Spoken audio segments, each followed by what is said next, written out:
Hi everyone. This is book summary to Let That Shit Go, Find Peace of Mind and Happiness in Your Everyday by Petriw and Nina Purewal. Let's enjoy the video. Please subscribing to my channel for more great content like this. You'll be notified when I upload new videos. Overview. Let That Shit Go, Find Peace of Mind and Happiness in Your Everyday by Petriw and Nina Purewal. Let That Sh*T Go by Petriw and Nina Purewal is a practical guide to finding peace and happiness in everyday life, using mindfulness and meditation techniques.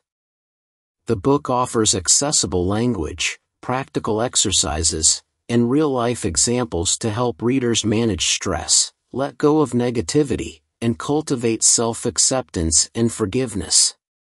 While it provides a valuable introduction to these concepts, it may not offer in-depth insights for those already familiar with mindfulness and self-help practices. Let That Shit Go, Find Peace of Mind and Happiness in Your Everyday offers a trove of tools and tips to declutter your mind of all the crap that gets in the way of inner peace and joyful living. Its approach to mindfulness helps you to connect to what's going on in your head and then use that awareness to build self-love, authenticity, acceptance, perspective, and forgiveness. Introduction. Learn how to declutter your mind to find happiness. If someone told you that you could unlock all the joy life has to offer by simply cleaning out an overstuffed closet in your home, would you do it? Of course you would. That's the premise and promise of this summary. In it, I'll share an approach to finding happiness and fulfillment through mindfulness. You'll learn that while these states of being are all in your head, you probably only need to drag them from under some unnecessary clutter, like a long-buried treasure in the hall closet. Mindfulness starts with awareness, or taking stock of what's going on in your head at any given moment. One way to do this is to pause, breathe, and tune into your thoughts like a fly on the wall at a party. This is what's called your observer mind eavesdropping on your chatty mind. As you may have guessed, chatter is the first thing you need to let go, and your logical, observer mind can help you do just that. For example, maybe you are mentally beating yourself up for eating a rich dessert despite being on a diet. You can shut your shaming, chatty mind right down with the reminder that what's done is done, you ate it, enjoyed it, and in reality, it probably won't wreck your whole diet, as long as you don't make it a habit. This practice will bring clarity to your thinking patterns so you can cut out some of the noise, and immediately create a clearer head for more work to come. To help you continue the job, I'll present the principles of living in the present, which are self-love, authenticity, acceptance, perspective, and forgiveness, as well as all the ways to use them in order to let things go. The goal is that you can get to work uncovering your bliss, and making room for more. Self-love and authenticity will help you let go of negative self-talk and find your purpose. Think back to moments in your early childhood when you felt relatively free from worry, just checking out things in nature, discovering your surroundings, and completely fascinated with it all. While life has probably brought a load of crap to tarnish that shiny sense of wonder, start the practice of remembering that kid as you go about your days. Do this especially when you catch your chatty mind saying shitty things to yourself, as most of us do. Ask yourself, would I say such nasty things to a young child? Hopefully not. And that's the standard you must follow with your self-talk. Your life depends on it right down to the cells in your body, at least according to one study in the 1990s. That's when Japanese researcher, Dr. Masaru Emoto, conducted an experiment to see if exposing water to different types of thoughts and emotions would impact its molecules. Dr. Emoto labeled 4 water-filled bottles with the words love and gratitude, peace, thank you, and you disgust me. Over a period of time, he said things and played music in accordance with these labels. He then examined the water under a microscope, which revealed beautiful, neatly ordered structures similar to snowflakes, except for one. The "you disgust me" water molecules appeared, well, disgusting. They almost lacked shape at all. Consider that humans are more than half composed of water. Now think again about what you say to yourself every day. If you don't speak to yourself in a kind and loving way as you would to a young child, you'd better let that shit go. Replace it with some nicer words. Like the water experiment, you should see your most positive, fundamental traits and strengths present themselves more strongly. You'll reconnect with your true self in a kinder way, which may even allow you to see your flaws in a different light. All of these characteristics add up to the unique combination that makes you, you. Once you own that, there's not much shit you can't handle. That brings us to another mindfulness principle: authenticity.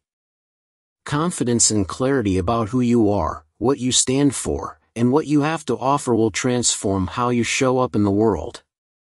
You'll also begin to separate what you truly want versus things you may be doing only because you've been led to believe you should. When your wants don't align with your shoulds, it creates what the authors call a rock in your shoe. You know, that irritating bit of grit that somehow works its way in on an otherwise pleasant walk. No worries, though. All you have to do is remove it by ignoring outside pressures and looking for a smoother trail that flows with the true you and what you want. Of course, there will still be rocky paths along the way, and we'll look at navigating those next. You can easily let go of a whole list of shit by learning acceptance and taking perspective. I mentioned rocky roads and bumpy paths because it's important to remember they're never going away. All the awareness, self-love, and authenticity will not eliminate struggles or drama in life. The trick is learning how to deal with it better. As the composer Irving Berlin said, life is 10% what you make it and 90% how you take it. So how do you get better at taking it? It all starts by accepting it.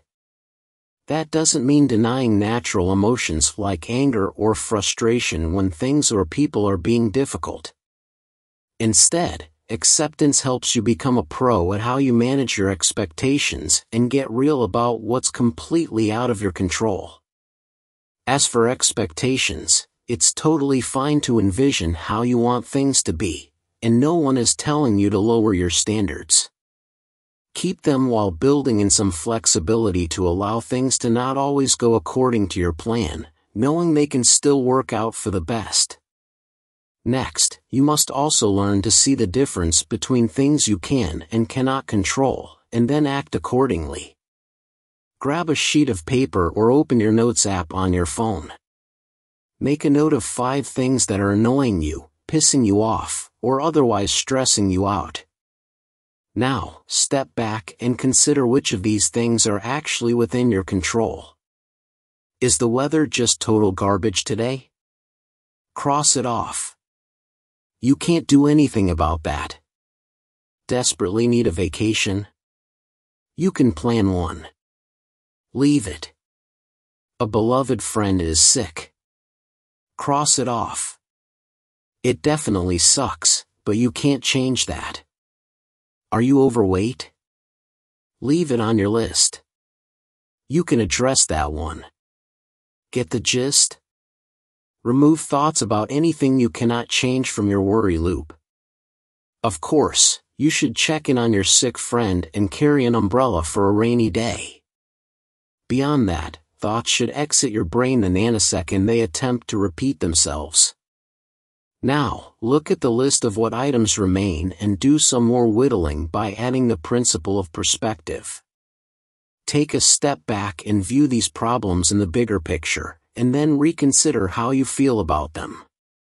From our few examples before, we still have on our list the need to plan a vacation and the goal to lose a few pounds. Can your vacation planning wait until after you hit a work deadline today? Let it go for now. Are you healthy and still have clothes that fit? Your weight loss isn't an emergency. By this point, your chatty mind is probably skulking in a corner, feeling completely shut down. Meanwhile, the observer mind is satisfied and smug, watching you get shit done. Now for the last bit of work, which may be the most challenging yet provides a powerful mind purge. Learn to forgive others and yourself in order to dump tons of emotional shit. I've not been shy about using the S word throughout this summary so far, and now we come to what the authors call the F word. That's forgiveness. Maybe not the one you were thinking, yet impactful all the same. Some of the densest clutter people carry around can be emotions tied up in other people's shit, things they've done to us, how we've reacted, deep-seated beliefs they've imposed, or even judgy feelings we have about them. Learning to forgive others can be one of the hardest things for people to understand, much less actually do. Yet when you consider how much mental space and clarity there is to gain, it seems super important to figure this one out. Sounds totally selfish, right? That's okay. Forgiveness is for you, not other people.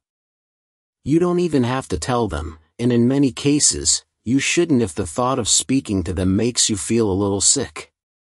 It's important to understand that forgiving someone, or even yourself, doesn't give a pass for bad behavior. It just means you've processed it and accepted it to the extent that you don't want to be burdened by it any longer. For Purewal, forgiveness has been an ongoing journey, working to forgive her father for taking her brother's life and then his own in a horrific tragedy when she was very young. Immediately one wonders, how do you even begin forgiving something like that? She's doing the work and has used many methods.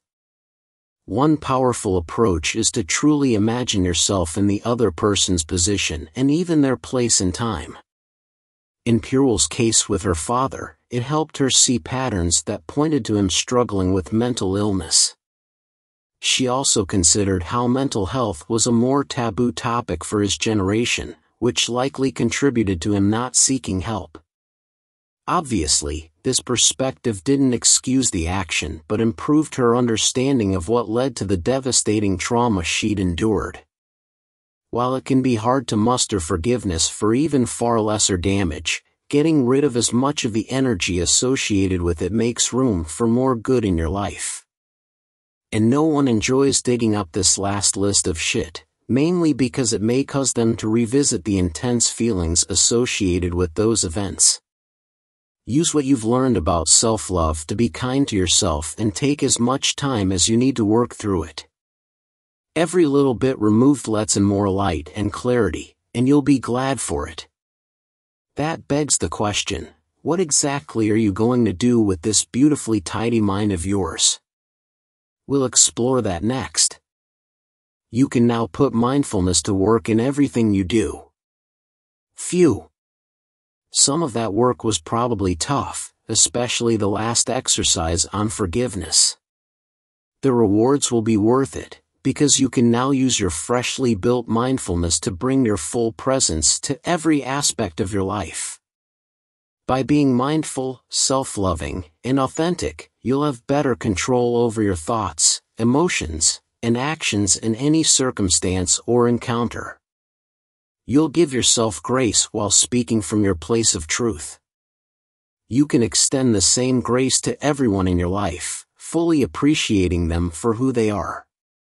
With your partner, you'll learn to see your differences as strengths and how to communicate more clearly. That perspective can also improve how you relate to your parents, even if it's been strained in the past.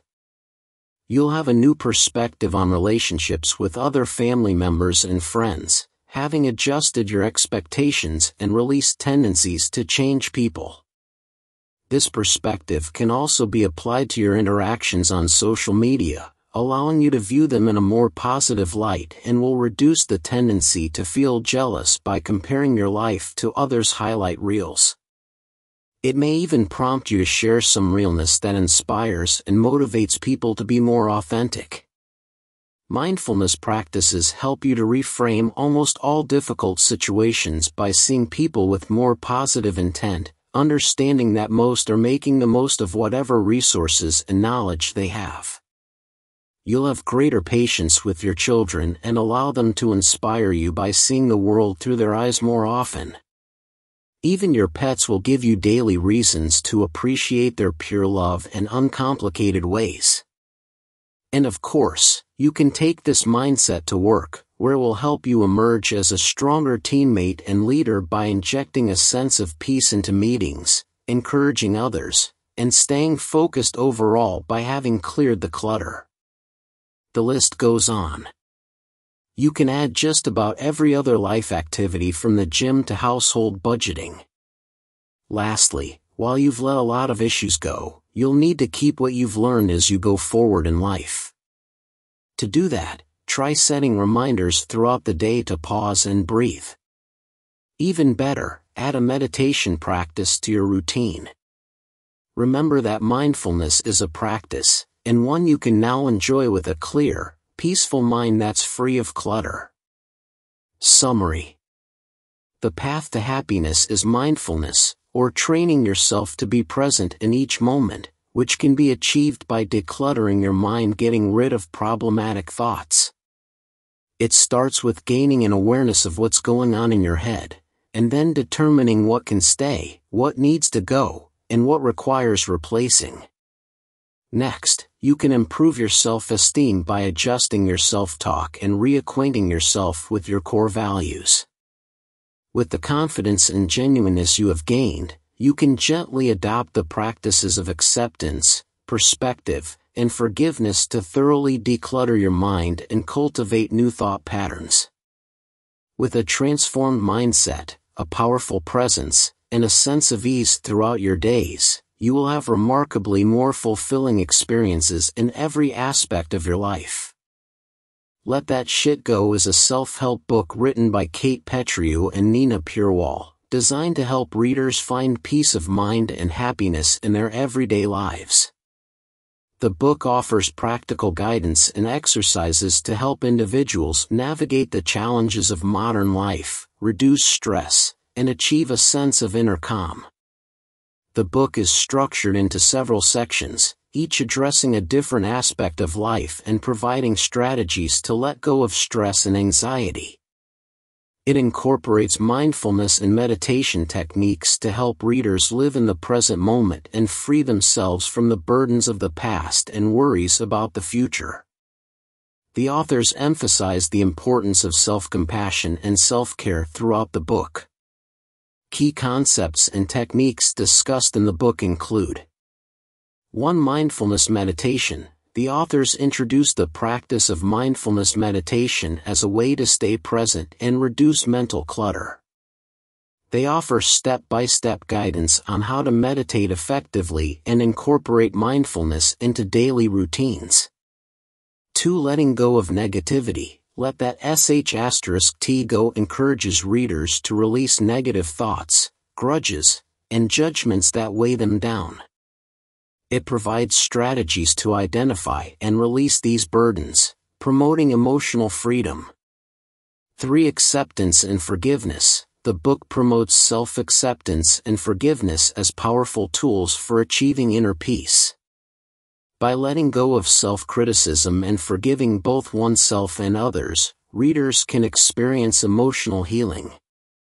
For managing stress and anxiety, the authors provide practical tips on how to manage stress and anxiety, offering techniques such as deep breathing, journaling, and setting boundaries to maintain a balanced and happy life. 5. Mindful living. Let That Shit Go encourages readers to apply mindfulness to various aspects of life, from relationships to work, to make more conscious choices and experience greater fulfillment. Thank you for watching. Please subscribe, like and share. See you in next videos.